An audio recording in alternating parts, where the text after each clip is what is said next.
Hai halo sahabat pecinta catur, kembali lagi di Catur Talk Indonesia. Teman-teman, ini adalah game yang kedua. Tetapi sebelumnya saya akan bercerita betapa bersyukurnya kita bersama atas adanya agenda ini. Nama percaturan semakin jaya, di mana catur mulai terangkat. Dan sebagai tambahan informasi bahwa International Chess Federation atau FIDE telah membuat statement bahwa ini adalah broadcast atau live streaming terviral rekor teman-teman sepanjang sejarah, di mana disaksikan 1 juta lebih oleh seluruh masyarakat atau orang di dunia ya.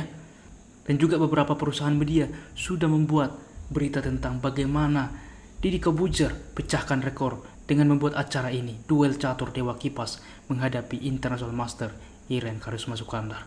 Dan tentunya semoga catur ini tetap terangkat dan juga semakin banyak event-event ke depan yang dilaksanakan di Indonesia. Dan untuk itu teman-teman, kita langsung ke game yang kedua. Stay tune di Catur Talk Indonesia.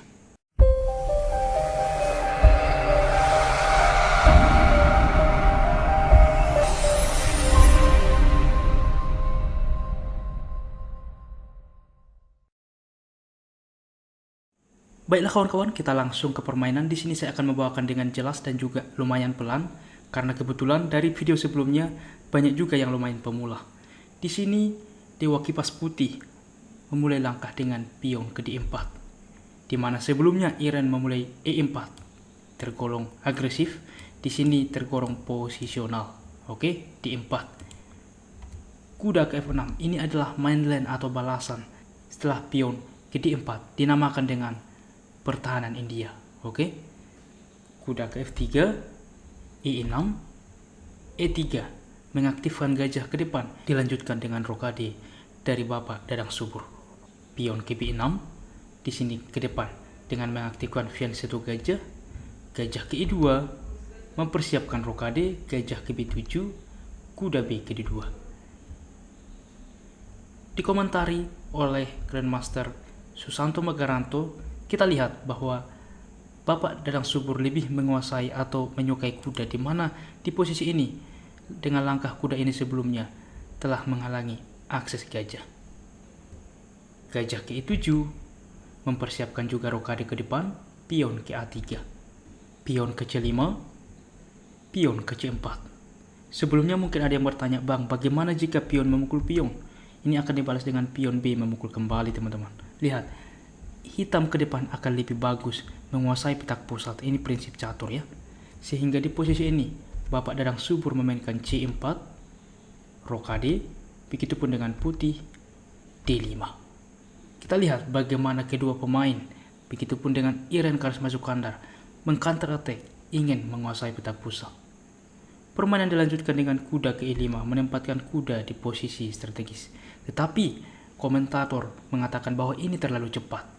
Sebelumnya bahwa di posisi ini pion memukul pion adalah opsi terbaik, di mana pion memukul pion, pion C memukul kembali, pion E memakan kembali, P3. Dan kita lihat teman-teman, pion masih saling terhubung dan dapat dilanjutkan dengan fianchetto gajah ke depan. Namun kita kembali, di mana di posisi ini kuda langsung ke E5. Iren Karisma Sukandar membalas dengan kuda B ke D7, langsung menawarkan kuda yang cukup strategis bagi putih. F4, pion ke F4 memang cukup bagus untuk mensupport kuda, tetapi ada resiko dengan pion menjadi lemah. Kita lihat pion E3. Sebelumnya komputer menunjukkan bahwa pion memukul pion adalah opsi terbaik.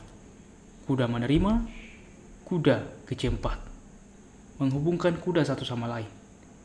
Pion memukul pion, pion memukul pion, kuda memakan kuda, kuda memakan kuda. Dan kita lihat teman-teman, permainan simetris dan sebandingnya.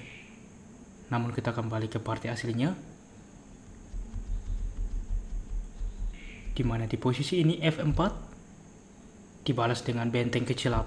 Kita lihat bagaimana Iren Karisma Sukandar selalu mengembangkan buah.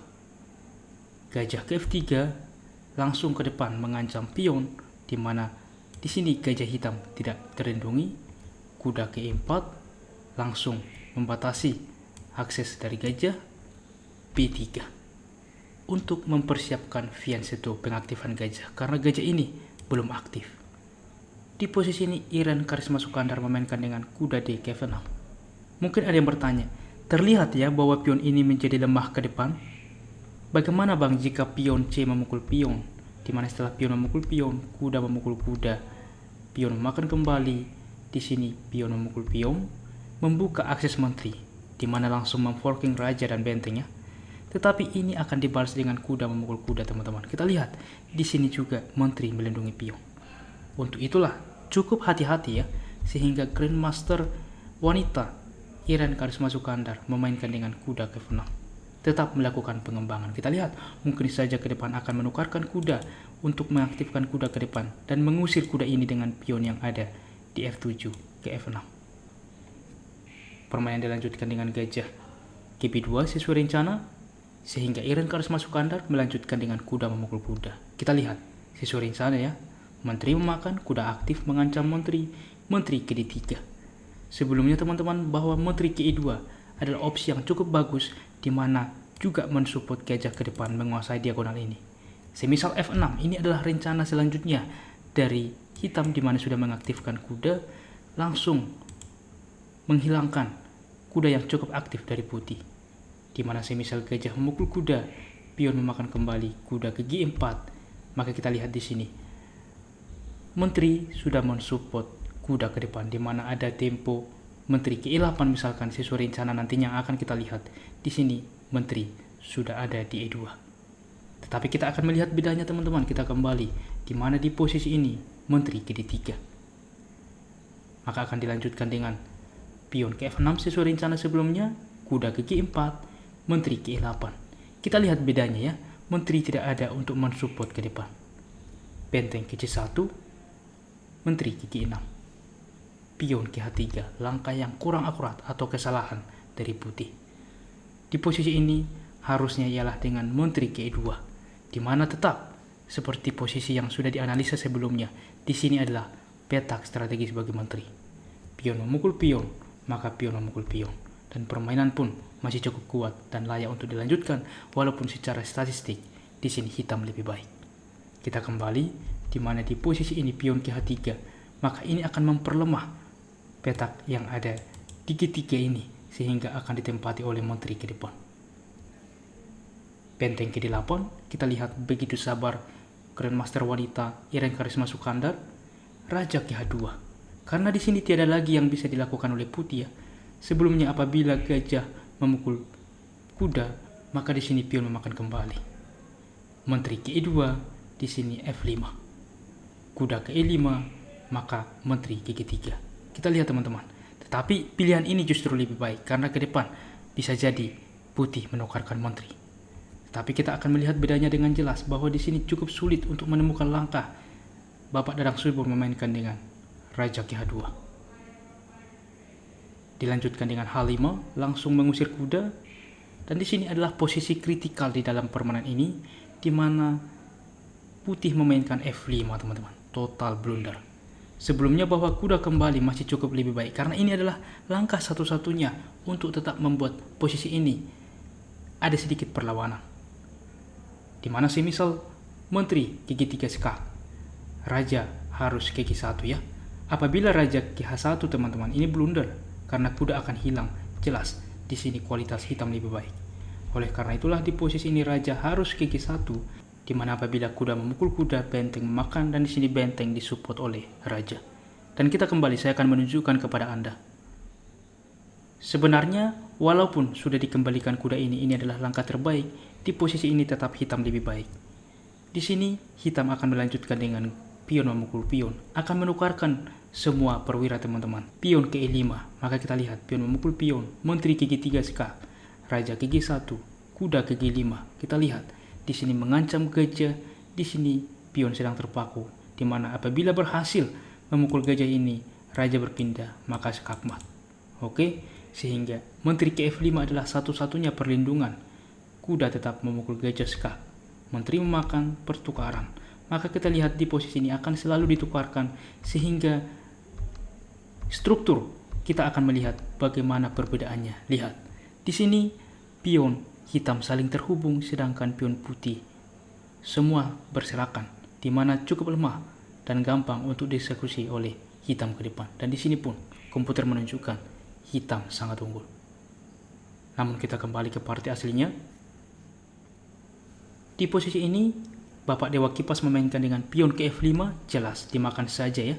Dan ini adalah pion gratis, lagi-lagi mengancam kuda ke F2, dan gajah ke D6 skak. Raja ke G1, maka coba kawan-kawan, saya beri waktu sejenak, Anda pause video ini. Temukan langkah terbaik hitam di posisi seperti ini.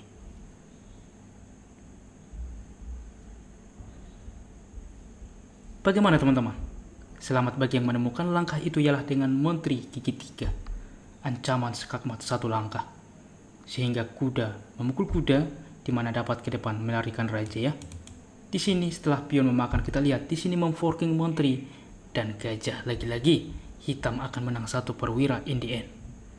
Di mana setelah menteri berpindah, pion memukul gajah. Apa yang harus dilakukan oleh putih di posisi ini? Di sini permainan masih berlanjut. Bapak Dadang Subur masih mau untuk melanjutkan permainan. Ia D5 untuk mendiskoneksikan gajah mensupport pion. Sebelumnya apabila di sini benteng yang memakan, sama saja jelas dimakan oleh gajah.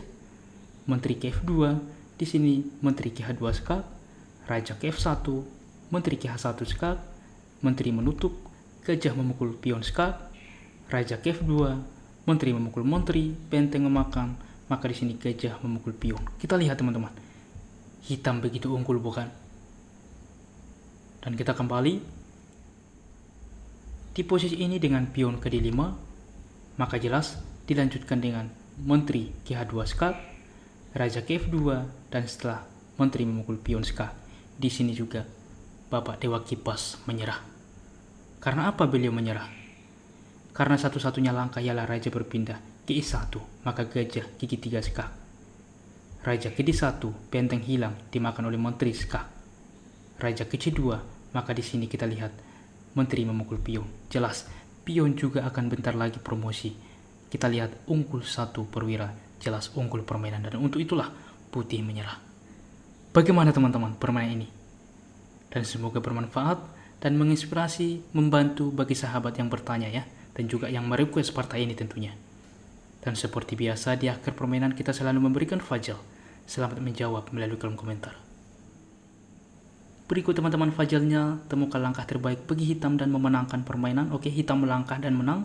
Tuliskan secara lengkap di kolom komentar dan kami akan memilih dan mengepin bagi jawaban yang benar sehingga dapat dilihat oleh semua sahabat pecinta catur. Baiklah kawan-kawan, demikianlah permainan catur pada babak kedua antara Dewa Kipas menghadapi Grandmaster wanita Iren Karisma Sukandar. Dan jika kawan-kawan suka dengan konten seperti ini, mari kita support channel dengan cara like, subscribe, dan share sehingga algoritma YouTube membaca video ini dan semakin banyak direkomendasikan bagi sahabat pecinta catur. Dan tentunya mari kita support juga percaturan kita Indonesia yang semakin jaya. Salam Catur Talk Indonesia, sampai jumpa di video berikutnya. Keep sharing and keep loving. Bye bye.